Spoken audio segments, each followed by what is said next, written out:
प्यारे बच्चों नमस्कार। कैसे हैं आप सब। उम्मीद करता हूँ आप सब बहुत ही अच्छे होंगे और अपनी पढ़ाई बहुत ही अच्छी तरीके से कर रहे होंगे।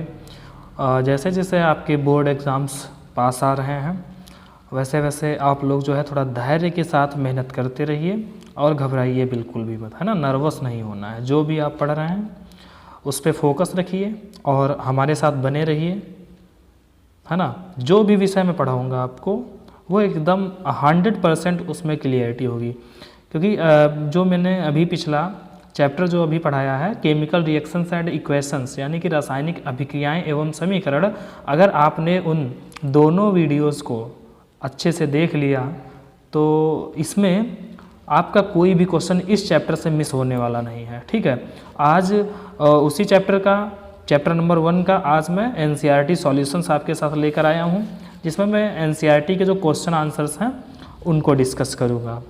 तो बच्चों अगर अभी तक आपने हमारे YouTube चैनल विज्ञान वाला को सब्सक्राइब नहीं किया है तो प्लीज़ सब्सक्राइब कर लीजिए और शेयर नहीं किया है तो प्लीज़ शेयर कर दीजिए, ताकि अभी जो हमारा इनिशिएटिव है इसका लाभ बहुत कम लोगों तक पहुंच रहा है, क्योंकि हमारी अभी पहुंच ही बहुत कम लोगों तक है। तो इसको प्लीज़ जो है थोड़ा सपोर्ट करिए हमें, है ना। शेयर कीजिए ताकि हम जो है अधिक से अधिक लोगों तक पहुंच सकें और हमारा जो यह इनिशिएटिव है इसका लाभ अधिक से अधिक बच्चों को मिल सके।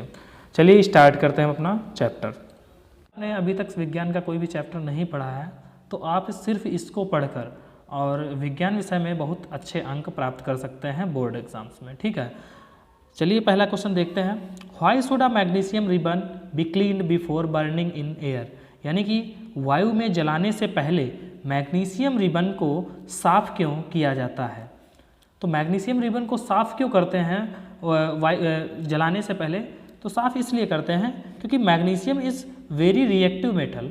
When stored it reacts with oxygen to form a layer magnesium oxide on its surface. This layer of magnesium oxide is quite stable and prevents further reaction of magnesium with oxygen. The magnesium ribbon is cleaned by sandpaper to remove this layer so that the underlying metal can be exposed into air. यानी कि बच्चों वायु में जलाने से पहले magnesium ribbon को रेगमाल से रगड़कर साफ कर देते हैं ताकि उसमें जो मैग्नीशियम ऑक्साइड और मैग्नीशियम कार्बोनेट की परत चढ़ गई थी वो हट जाए, है ना। जो वायुमंडलीय ऑक्सीजन और कार्बन मोनोऑक्साइड से अभिक्रिया यानी कि रिएक्शन करने के फलस्वरूप रिबन पर बनी थी, है ना। ऐसा करने पर मैग्नीशियम रिबन जो होता है वह आसानी से जलने लगता है, इसलिए हम उसको पहले रगड़कर साफ करते हैं। ठीक है बच्चों, उम्मीद करते हैं समझ में आया होगा। बच्चों हम अपने अगले प्रश्न पर चलते हैं। Right the balanced equation for the following chemical reactions. First is hydrogen chlorine then makes hydrogen chloride. When barium chloride reacts with aluminium sulfate then it forms barium sulfate and aluminium chloride. Okay, इसको हिंदी में समझ लेते हैं। और इसका जो third part है, part number 3, यानी कि when sodium reacts with water then it makes sodium hydroxide and hydrogen, है ना। तो इनको जो है हम सबसे पहले इसका इक्वेशन लिखेंगे, इसकी केमिकल इक्वेशन लिखेंगे और उसके बाद इसको हम बैलेंस करेंगे। तो बच्चों हमने आपको बताया था कि कैसे एक केमिकल इक्वेशन बैलेंस की जाती है ना। बैलेंस करने के लिए सबसे पहले हमने क्या बताया था आपको, जो भी एलिमेंट्स हैं उन या जो भी कंपाउंड है उसको एक बॉक्स में बंद कर देना है और उस बॉक्स के अंदर आपको कोई भी चेंज नहीं करना होता है ना। और दूसरी स्टेप में मैंने बताया था कि सबसे पहले हम उस कंपाउंड को बैलेंस करने का प्रयास करते हैं जिसमें नंबर ऑफ एटम्स सबसे ज़्यादा होते हैं, है ना। और उस कंपाउंड के भी सबसे पहले उस एलिमेंट को हम बैलेंस करते हैं जिसमें नंबर ऑफ एटम्स सबसे ज़्यादा होते हैं, है ना। ठीक है, तो इसको हम चलिए सबसे पहले हम हाइड्रोजन क्लोरीन और हाइड्रोजन क्लोराइड का जो या अभिक्रिया है यानी कि रिएक्शन है इसकी इक्वेशन लिखते हैं। तो इक्वेशन कैसे लिखेंगे, जैसे H2 हाइड्रोजन H2 और क्लोरीन को Cl2 लिखते हैं। ठीक है, जब H2 और Cl2 का रिएक्शन होता है तो HCl बनता है। क्या बनता है, HCl बनता है। अभी ये जो 2 लिखा है आप इसको भूल जाइए कि ये यहाँ पर लिखा है, ठीक है। ये तो बैलेंस करने के बाद यहाँ पर आया, ठीक है, तो इसको अभी हम नहीं काउंट करते हैं। ठीक है, तो चलिए ये बन गया HCl। अब देखिए क्या इधर number of atoms left hand side पे और राइट हैंड साइड पे क्या नंबर ऑफ एटम्स एलिमेंट्स के इक्वल हैं? तो नहीं है। यहाँ पर हाइड्रोजन के 2 हैं, यहाँ पर 1 है अभी, ठीक है। और यहाँ पर क्लोरीन के 2 एटम्स हैं, 2 एटम्स हैं, लेकिन यहाँ पर अभी 1 है, तो ये बैलेंस नहीं है। तो सबसे पहले इसको हम बैलेंस करते हैं। तो बैलेंस करेंगे तो क्या कर लेंगे, जैसे मान लीजिए इनिशियल पोजीशन पे ले लेते हैं रिएक्टेंट्स में नंबर ऑफ एटम्स और प्रोडक्ट्स में, ठीक है, ये समझ लीजिए, ठीक है। इसका हम टेबल बना देते हैं। तो इनिशियल मतलब पहले प्रारंभ में क्या था, प्रारंभ में नंबर ऑफ एटम्स रिएक्टेंट्स में हाइड्रोजन के कितने थे, तो सबसे पहले हम हाइड्रोजन को देखते हैं, ठीक है, दोनों तरफ सबसे पहले हम हाइड्रोजन को देखते हैं।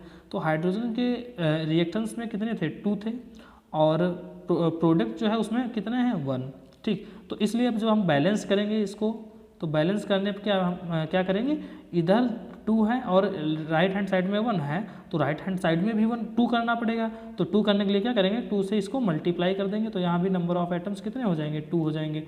अब यहाँ भी 2 है, यहाँ भी 2 है, तो ये क्या हो गया, हाइड्रोजन एटम जो है वह बैलेंस हो गया, ठीक है। तो यहाँ पर 2 है। अब ऐसे ही हम जो है क्लोरीन को भी बैलेंस करेंगे, है ना, किसको करेंगे, क्लोरीन को भी अब ऐसे ही हम बैलेंस करेंगे, ठीक है। अब क्लोरीन के लिए भी एक टेबल बना लेते हैं। जब क्लोरीन को अब हम बैलेंस करेंगे, है ना, तो Cl एटम्स को अब बैलेंस करेंगे, तो इसके लिए भी हम एक टेबल बना लेंगे ऐसे ही रिएक्टेंट्स की और प्रोडक्ट्स की, है ना। इनिशियल में क्या था, तो क्लोरीन के 2 थे और प्रोडक्ट में 1 ही था।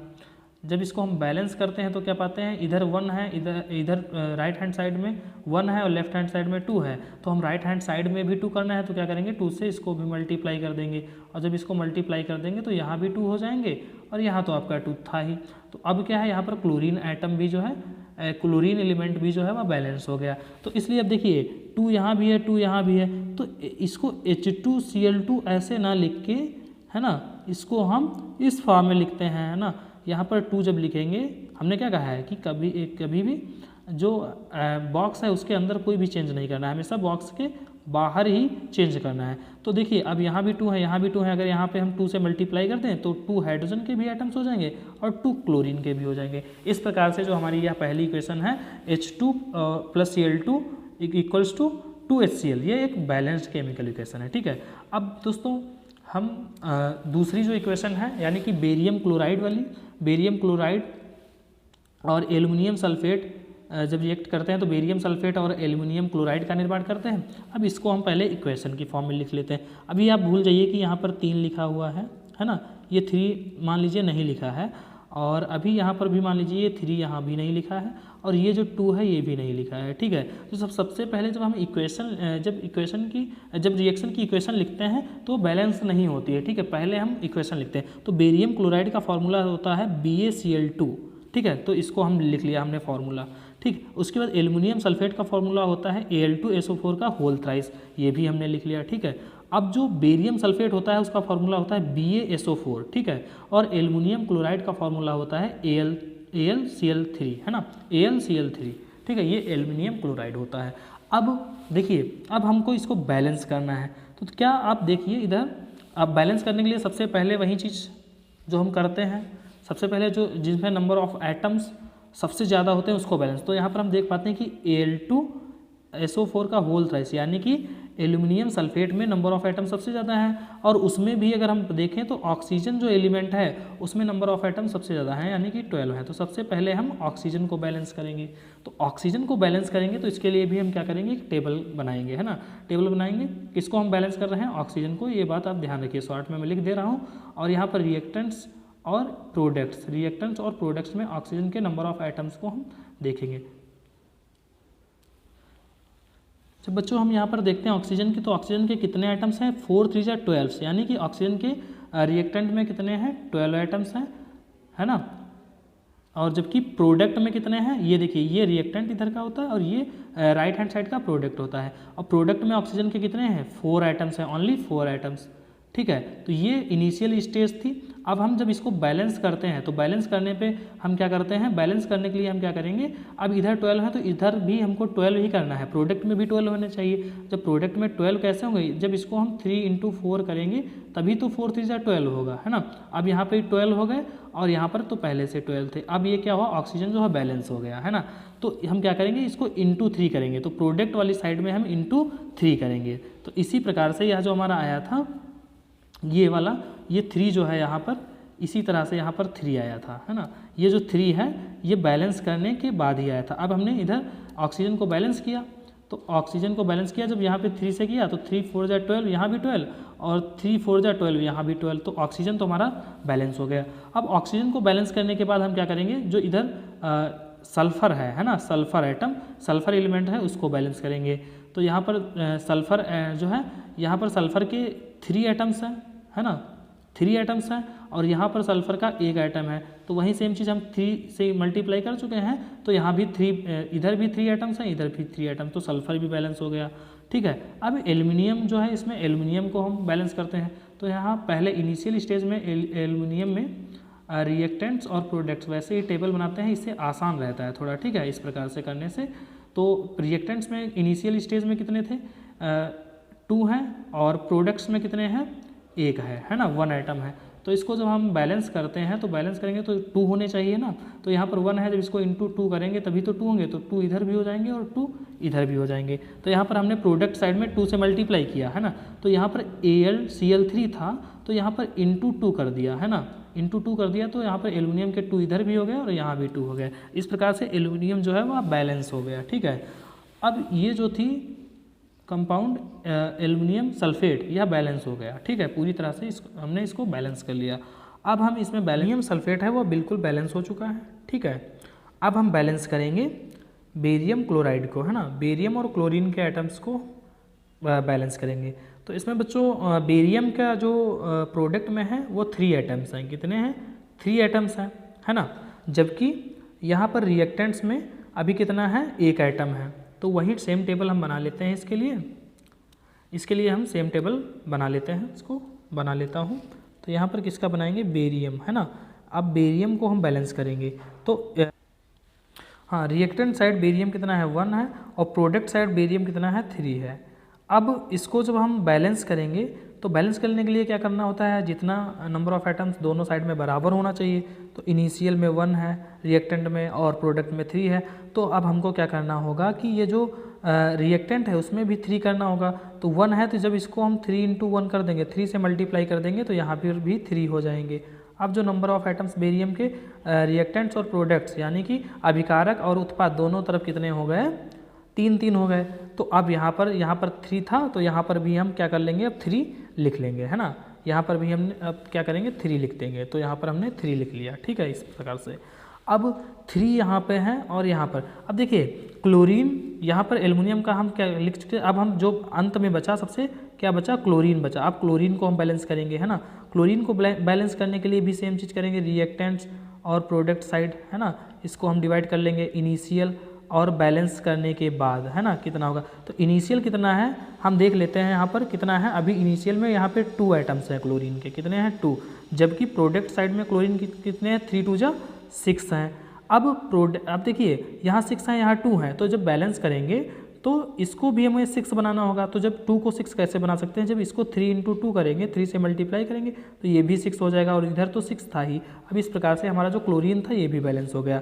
तो हमने किधर रिएक्टेंट साइड में 3 से मल्टीप्लाई किया है, इसलिए हम यहाँ पर भी 3 से मल्टीप्लाई करेंगे, है ना। अब जो है 3BaCl2 हो गया, 3BaCl2 हो गया। तो देखिए अब यहाँ पर भी क्लोरीन के 3 2 जा 6 हैं, और यहाँ भी क्लोरीन के 3 2 जा 6 एटम्स हैं। इस प्रकार से जो है हमारी यह सेकेंड रिएक्शन थी, यह बैलेंस हो गई। ठीक है बच्चों, चलिए हम अगली जो हमारी इक्वेशन है उसको बैलेंस करने का प्रयास करते हैं, है ना। जो हमारी इक्वेशन है वह क्या है, तो बच्चों सोडियम और वाटर की जब रिएक्शन होती है तो सोडियम हाइड्रोक्साइड और हाइड्रोजन बनता है। तो इसको हम बैलेंस करते हैं। तो सबसे पहले हम बैलेंस करेंगे जिसमें नंबर ऑफ़ आइटम सबसे ज़्यादा होंगे, है ना। अभी ये आप 2 भूल जाइए, और यहाँ का लिखा हुआ ये भी 2 भूल जाइए, और ये भी 2 भूल जाइए, है ना। ये सिर्फ सिंपली एक केमिकल रिएक्शन इक्वेशन की फॉर्म में लिखी हुई है, ठीक। अभी बैलेंस नहीं, बैलेंस तो हम करेंगे ना तब ये सब आएगा, ठीक। तो बैलेंस करना मैंने आपको पहले की क्लासेस में भी बताया है, और आज इस एक्सरसाइज में भी मैं 2 इक्वेशंस को पहले बैलेंस करके आपको बता चुका हूँ, तो आपके लिए अब सिंपल हो चुका होगा। तो बच्चों इसमें हम सबसे पहले उस एटम को, उस एलिमेंट को बैलेंस करते हैं जिसके नंबर ऑफ़ एटम्स सबसे ज़्यादा हों। यहाँ पर सभी में बराबर हैं, सोडियम का भी एक है, ऑक्सीजन का भी एक है, और हाइड्रोजन का भी एक है। तो हम देखते हैं कि लेफ़्ट हैंड साइड में जो प्रोडक्ट है लेफ्ट हैंड साइड में जो रिएक्टेंट है उसमें हाइड्रोजन के नंबर ऑफ एटम्स कितने हैं। तो सबसे पहले हम हाइड्रोजन को ही बैलेंस करते हैं। तो हाइड्रोजन को जब हम बैलेंस करते हैं तो उसमें रिएक्टेंट्स में और प्रोडक्ट्स है ना, इसको डिवाइड कर लेते हैं। सबसे पहले इनिशियल में कितने थे और बैलेंस करने के बाद कितना हुआ है ना। तो इनिशियल क्या था, रिएक्टेंट्स में कितने हैं 2 हैं और प्रोडक्ट में आपका कितना है 1 है। तो 1 है और 2 है, तो इसको बैलेंस अप करेंगे तो यहाँ पर इंटू 2 करेंगे। क्या करेंगे 1 इंटू 2 करेंगे है ना, 2 से इंटू करेंगे तब यहाँ भी रिएक्टेंट्स में भी 2 हो जाएंगे और प्रोडक्ट में भी 2 हो जाएंगे। तो हमने क्या किया, प्रोडक्ट साइड में 2 से मल्टीप्लाई किया। तो बच्चों अब ये जो है, जो मैं ये बता रहा हूँ आपको, अब ये यहाँ पर 2 लिख देंगे है ना। ये जो 2 लिखा हुआ था ये अब क्या हो जाएगा 2NaOH हो जाएगा है ना, 2NaOH हो जाएगा। तो बच्चों यहाँ पर हाइड्रोजन के नंबर ऑफ एटम्स 2 हो गए और इधर भी जो नंबर ऑफ एटम्स थे वो 2 थे है ना। कितने थे 2 थे। तो बच्चों अब देखते हैं कि यहाँ पर 2NaOH ये 2 हो गए, हाइड्रोजन के एटम्स 2 पहले से हैं तो 2 इधर राइट हैंड साइड में कितने हो गए हाइड्रोजन के एटम्स 4 हो गए, जबकि इधर जो है अभी रिएक्टेंट साइड में 2 ही हैं। तो क्या करेंगे हम यहाँ पर भी 2 से मल्टीप्लाई कर देंगे। अब क्या है, अब हाइड्रोजन के एटम्स जो हैं राइट हैंड साइड है ना और लेफ्ट हैंड साइड दोनों तरफ कितने हो गए, इधर भी हैं और 4 इधर भी हैं है ना। तो अब यहाँ पर हम देखते हैं कि हाइड्रोजन तो बैलेंस हो गया। अब इसमें ऑक्सीजन का, अब यहाँ पर देखिए 2O है ना, ऑक्सीजन के भी 2 एटम्स हैं और यहाँ पर भी ऑक्सीजन के 2 एटम्स हैं, ठीक है। अब आपका जो Na है यहाँ पर आप देखिए सोडियम के Na के यहाँ पर 2 एटम्स है, जबकि यहाँ पर जो Na का एक ही एटम है। ये अभी आप 2 भूल जाइए, तो बाद में लिखेंगे है ना। जब 2 इधर है 2 इधर भी होने चाहिए, तो इधर 1 है तो इधर क्या करेंगे 2 का जब मल्टीप्लाई करेंगे तो यहाँ पर सोडियम के भी 2 एटम्स हो जाएंगे है ना। अब इस प्रकार से यह जो हमारी इक्वेशन है यह बैलेंस हो चुकी है। चलिए बच्चों अगले क्वेश्चन पे बढ़ते हैं। तो हमारा अगला जो क्वेश्चन है वह है right the balanced chemical equation with state symbols for the following reactions. State और सिंबल्स है ना, जहाँ पर बताई जाए मैंने कहा था वहाँ पर लिखी जाती हैं, तो यहाँ पर लिखेंगे और बैलेंस भी करेंगे है ना। जो हमारा रिएक्शन है वह क्या है, solutions of barium chloride and sodium sulphate in water reacts to give insoluble barium sulphate and the solution of sodium chloride. और दूसरे जो है वह है sodium hydroxide solution in water reacts with hydrochloric acid solution in water to produce sodium chloride solution and water.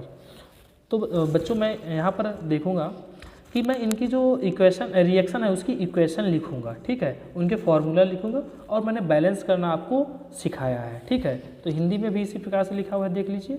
तो इसका जो answer होगा वो इस प्रकार से होगा जैसे पहले वाली बेरियम क्लोराइड। तो बेरियम क्लोराइड का फॉर्मूला होता है BaCl2 है ना, तो हमने लिख लिया BaCl2, इसका फॉर्मूला लिख लिया। और ये क्या है एक्वस है, जल में है ना, वाटर में, तो AQ लिखेंगे।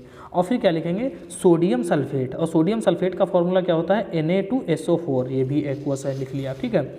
और फिर क्या बनाता है ये BaSO4 यानी कि बेरियम सल्फेट बना लेता है और NaCl और सोडियम क्लोराइड बना लेता है, ठीक है। तो ये जो हमने इक्वेशन लिख ली और यहाँ पर हमने इसकी जो स्टेट है स्टेट भी लिख दी है ना, इसकी स्टेट भी लिख दी। ये एक्वस है एक्वस और ये सॉलिड है ना S, और ये भी एक्वस है NaCl भी जो है वह एक्वस है, ठीक है। तो इस प्रकार से हमने स्टेट भी लिख ली। इसी प्रकार से दूसरी है सोडियम हाइड्रोक्साइड वाली। सोडियम हाइड्रोक्साइड का फॉर्मूला लिख लिया हमने NaOH होता है, एक्वस है, इसकी स्टेट भी लिख ली।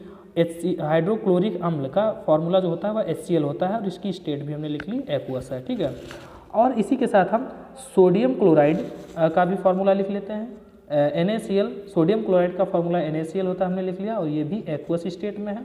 और उसके बाद जल वाटर का फॉर्मूला H2O होता है, उसको भी हमने लिख लिया जो कि लिक्विड फॉर्म में है, इसलिए हमने इसको स्मॉल l से दर्शाया, ठीक है। तो इस प्रकार से हमारी रिप्रेजेंटेशन हो गई विद स्टेट।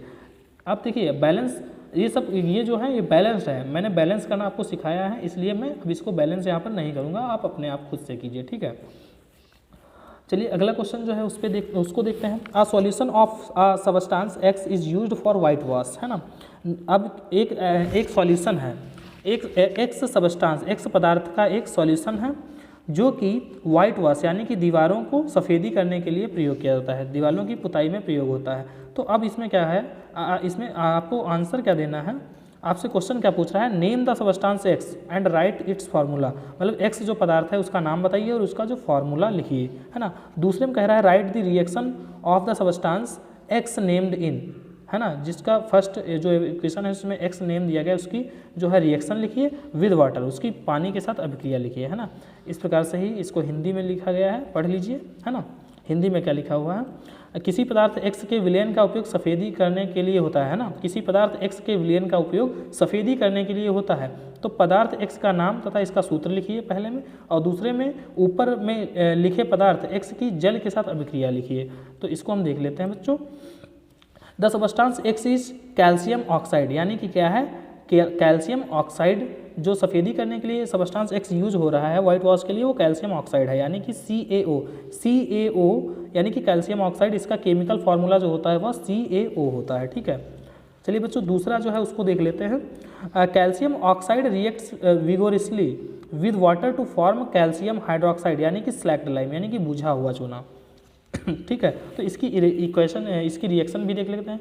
जब कैल्शियम ऑक्साइड यानी कि जो सॉलिड फॉर्म में होता है, ठीक है, वह वाटर के साथ रिएक्शन करता है, लिक्विड फॉर्म में होता है H2O, ठीक है, वाटर के साथ जब रिएक्शन करता है तो क्या बनाता है, कैल्शियम हाइड्रोक्साइड बनाता है, CaOH का होल ट्वाइस एक्वस बनाता है, ठीक है। ये स्लैक्ड लाइम होता है, ये बुझा हुआ चूना कहलाता है, इसको वाइट वॉश के लिए प्रयोग किया जाता है। और ये जो हमारा है कैल्शियम ऑक्साइड, ये इसको क्विक लाइम या कली चूना भी कहते हैं, ठीक है। उम्मीद करता हूँ बच्चों आपकी। क्वेश्चन देखते हैं बच्चों। अगला क्वेश्चन क्या है, why is the amount of gas collected in one of the test tubes in activity 1.7, जो हमने इलेक्ट्रोलाइसिस को आपको बताया था, उसमें 1.7 एक्टिविटी जो है एक्टिविटी नंबर 1.7, जिसमें डबल क्या कह रहा है, double of the amount collected in the other name this gas, कह रहा है कि क्रियाकलाप 1.7 में एक परख नली में एकत्रित गैस की मात्रा दूसरी गैस से दोगुनी क्यों है, उस गैस का नाम बताइए, और कह रहा है कि उसका नाम, यानी कि H2O, right. H2O contains 2 parts of hydrogen and 1 part oxygen, right? Therefore, the amount of hydrogen and oxygen produced during electrolysis of water is in a 2:1 ratio. During electrolysis,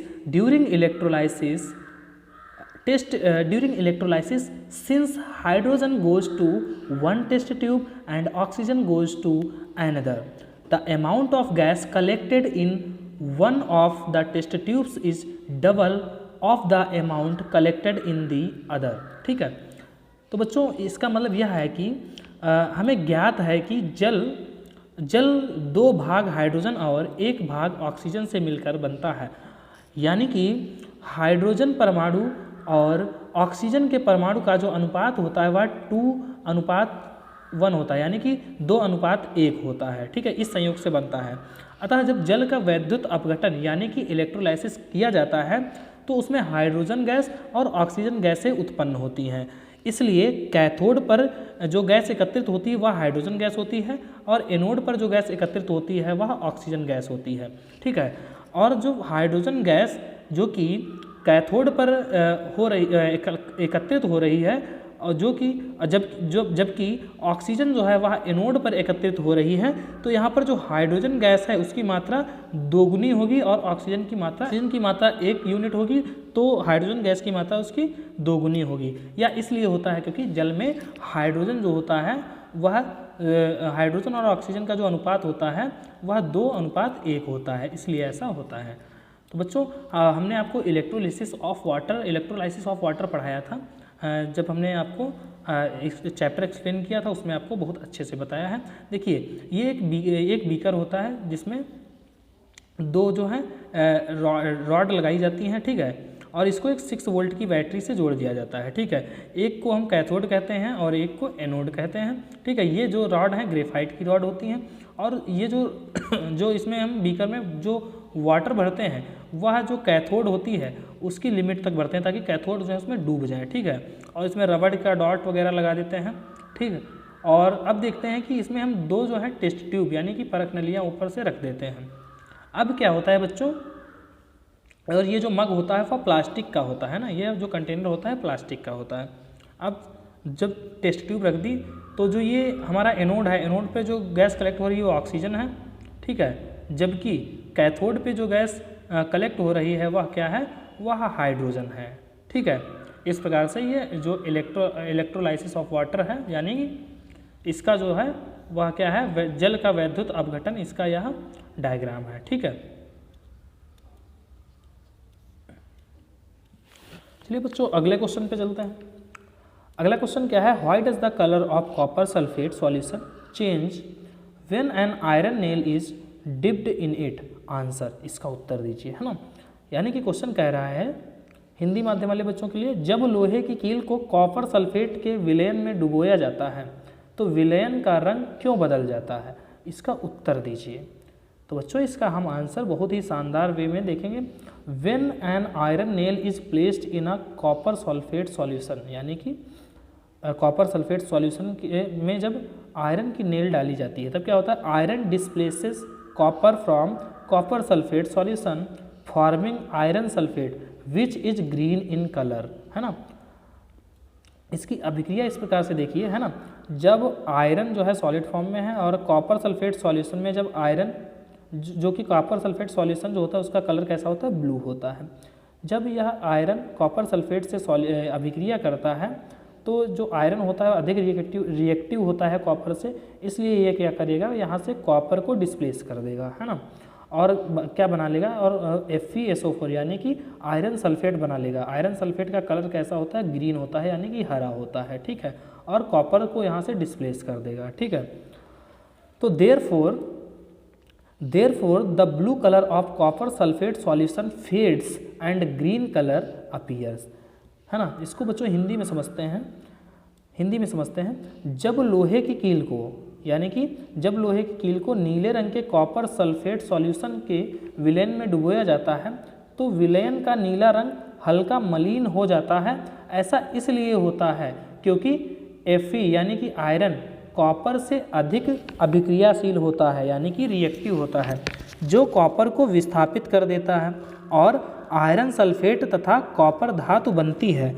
अभिक्रिया इस प्रकार होगी, अभिक्रिया मैंने बताया आपको कैसा होगा, कॉपर सल्फेट जो सॉल्यूशन होता है इसका रंग नीला होता है, जब फेरस सल्फेट बन जाता है, आयरन सल्फेट बनता है तो उसका रंग कैसा होता है, हल्का हरा होता है। इसीलिए जब कॉपर सल्फेट सॉल्यूशन में, है ना, कॉपर सल्फेट सॉल्यूशन में आयरन की नेल्स डाली जाती हैं, ठीक है, आयरन नेल्स डाली जाती हैं तो उसका कलर कैसा हो जाता है, सॉल्यूशन का कलर कैसा हो जाता है, फेरस जो आयरन सल्फेट है उसका रंग हरा होता है, इसलिए सॉल्यूशन का भी रंग कैसा हो जाता है, हरा हो जाता है। तो बच्चों यह जो है वह डिस्प्लेसमेंट रिएक्शन जो हमने आपको बताया, डबल डिस्प्लेसमेंट रिएक्शन, है ना, एक डिस्प्लेसमेंट रिएक्शन बताया है, एक डबल डिस्प्लेसमेंट रिएक्शन बताया है। तो यह जो है वह डिस्प्लेसमेंट रिएक्शन का एक एग्जाम्पल है। डिस्प्लेसमेंट रिएक्शन यानी कि विस्थापन अभिक्रिया का एक प्रकार है, ठीक है।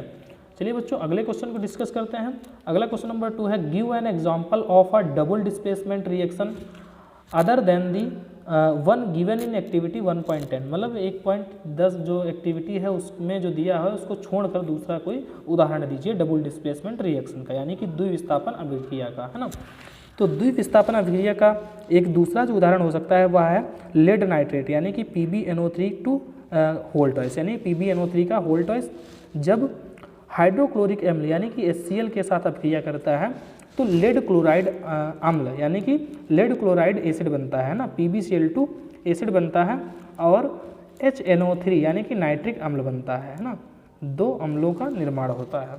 जो क्वेश्चन है वह है identify the substances that are oxidised and the substances that are reduced in the following reaction, है ना। रिएक्शन क्या है, दो रिएक्शंस है आपकी। पहले क्या है, सोडियम प्लस ऑक्सीजन की जब अभिक्रिया होती है यानी कि रिएक्शन होता है तो सोडियम ऑक्साइड बनता है, और दूसरी इक्वेशन जो है वह है कॉपर ऑक्साइड की हाइड्रोजन के साथ, है ना। जब कॉपर ऑक्साइड हाइड्रोजन के साथ रिएक्शन करता है यानी कि अभिक्रिया करता है तो कॉपर मेटल बनता है और वाटर का निर्माण होता है ना, जल का निर्माण होता है। तो दोस्तों इस इक्वेशन में हमें यह बताना है कि कौन सा सबस्टांस ऑक्सीडाइज्ड हो रहा है और कौन सा जो है रिड्यूस्ड हो रहा है ना। तो पहली जो क्वेश्चन है उसमें हम देख पाते हैं कि सोडियम जो है, sodium is oxidised as it gains oxygen and oxygen gets reduced. मतलब जो पहला है, पहले क्वेश्चन में क्या है, सोडियम इज ऑक्सीडाइज, सोडियम जो है वह ऑक्सीडाइज हो रहा है, यानी कि उपचयित हो रहा है ना, एज इट गेन्स ऑक्सीजन, क्योंकि सोडियम जो है वह ऑक्सीजन के साथ अभिक्रिया कर रहा है और ऑक्सीजन गेन कर रहा है ना। जब सोडियम में ऑक्सीजन जुड़ रही है, इसलिए क्या है, सोडियम जो है वह उपचयित हो रहा है, यानी कि ऑक्सीडाइज्ड हो है ना। जबकि ऑक्सीजन गेट्स रिड्यूस्ड, जबकि ऑक्सीजन जो है वह रिड्यूस हो रही है। क्यों? क्योंकि ऑक्सीजन से ऑक्सीजन जो है वह रिमूव हो रही है ना। ऑक्सीजन से ऑक्सीजन का एक अणु वह क्या हो रहा है, रिड्यूस हो रहा है ना, कम हो रहा है, लॉस हो रहा है। तो इसलिए यहाँ पर जो ऑक्सीजन है वह क्या है, वह अपचयित हो रही है, ठीक है। जबकि कॉपर ऑक्साइड, जो सेकंड क्वेश्चन है उसमें कॉपर ऑक्साइड यानी कि CuO is reduced to copper, copper while hydrogen यानी कि H2 gets oxidise to water, है ना, H2O। देखिए यहाँ पर जो कॉपर ऑक्साइड है, कॉपर ऑक्साइड में copper oxide is reduced, copper oxide जो है वह रिड्यूस हो रही है, कॉपर ऑक्साइड में जो कॉपर है वो रिड्यूस हो रहा है ना। व्हाइल हाइड्रोजन यानी कि H2, जो हाइड्रोजन है वह ऑक्सीडाइज हो रहा है, यानी कि उसका उपचयन हो रहा है। क्यों? क्योंकि हाइड्रोजन में ऑक्सीजन जुड़ रही है तो वाटर बन रहा है ना। और जब हम और हमने बताया आपको, जब किसी भी एलिमेंट के साथ ऑक्सीजन जुड़ती है तो उसका उसका उपचयन होता है, और जब किसी भी एलिमेंट से ऑक्सीजन निकलती है या उसका ह्रास होता है, लॉस होता है, तो वहाँ पर अपचयन होता है, यानी कि रिडक्शन होता है। तो बच्चों आपकी समझ में बहुत अच्छे से आया होगा, मुझे ऐसी उम्मीद है, ठीक है। इसको रिएक्शन को भी हम देख लेते हैं, जैसे CuO प्लस H2 और क्या बनता है, कॉपर प्लस वाटर, है ना। तो देखिए इसमें CuO जो है वह रिड्यूस हो रहा है, किसमें, कॉपर में, तो इसका क्या हो रहा है, अपचयन हो रहा है, यानी कि ऑक्सीजन का ह्रास हो रहा है, ठीक है, जो कि आप देख सकते हैं। जबकि जो H2 है, यानी कि H2 जो है वह क्या, वह ऑक्सीजन से जुड़कर क्या बना रहा है, H2O, यानी कि वाटर बना रहा है। इसमें ऑक्सीजन की वृद्धि हो रही है, तो हम कह सकते हैं कि यहाँ पर H2 जो है उसका क्या हो रहा है, उपचयन हो रहा है, यानी कि ऑक्सीडेशन हो रहा है। अतः उपचयित होने वाला पदार्थ जो है वह हाइड्रोजन है, यानी कि ऑक्सीडाइज्ड जो सबस्टांस है वह हाइड्रोजन है, जबकि अपचयित होने वाला पदार्थ यानी कि रिड्यूस होने वाला पदार्थ कौन सा है, कॉपर ऑक्साइड है। तो बच्चों आज की इस वीडियो में यहीं तक, और इसका जो पार्ट 2 है, इसका जो अगला शेष भाग बचा हुआ है वह मैं अगले वीडियो में आपके साथ उपस्थित रहूँगा और उसको एक बेहतरीन तरीके से आपको समझाऊँगा और आपके साथ डिस्कस करूँगा। और आपको अगर कोई भी परेशानी आ रही है तो हमारा एक व्हाट्सएप ग्रुप है विज्ञान वाला, उससे आप जुड़ जाएं और जो भी आपकी क्वेरीज़ हैं, आपको जो भी समझ में कोई भी डाउट है तो आप हमसे वहाँ पर पूछ सकते हैं, ठीक है। अगर आपने अभी तक हमारे चैनल विज्ञान वाला को सब्सक्राइब नहीं किया है तो प्लीज़ कर लीजिए और अपने दोस्तों में ज़रूर शेयर कीजिए, ताकि हम एक बेहतर ऑडियंस यानी कि एक अच्छे नंबर जो है एक अच्छी संख्या में लोगों तक पहुँच सके। धन्यवाद, जय हिंद।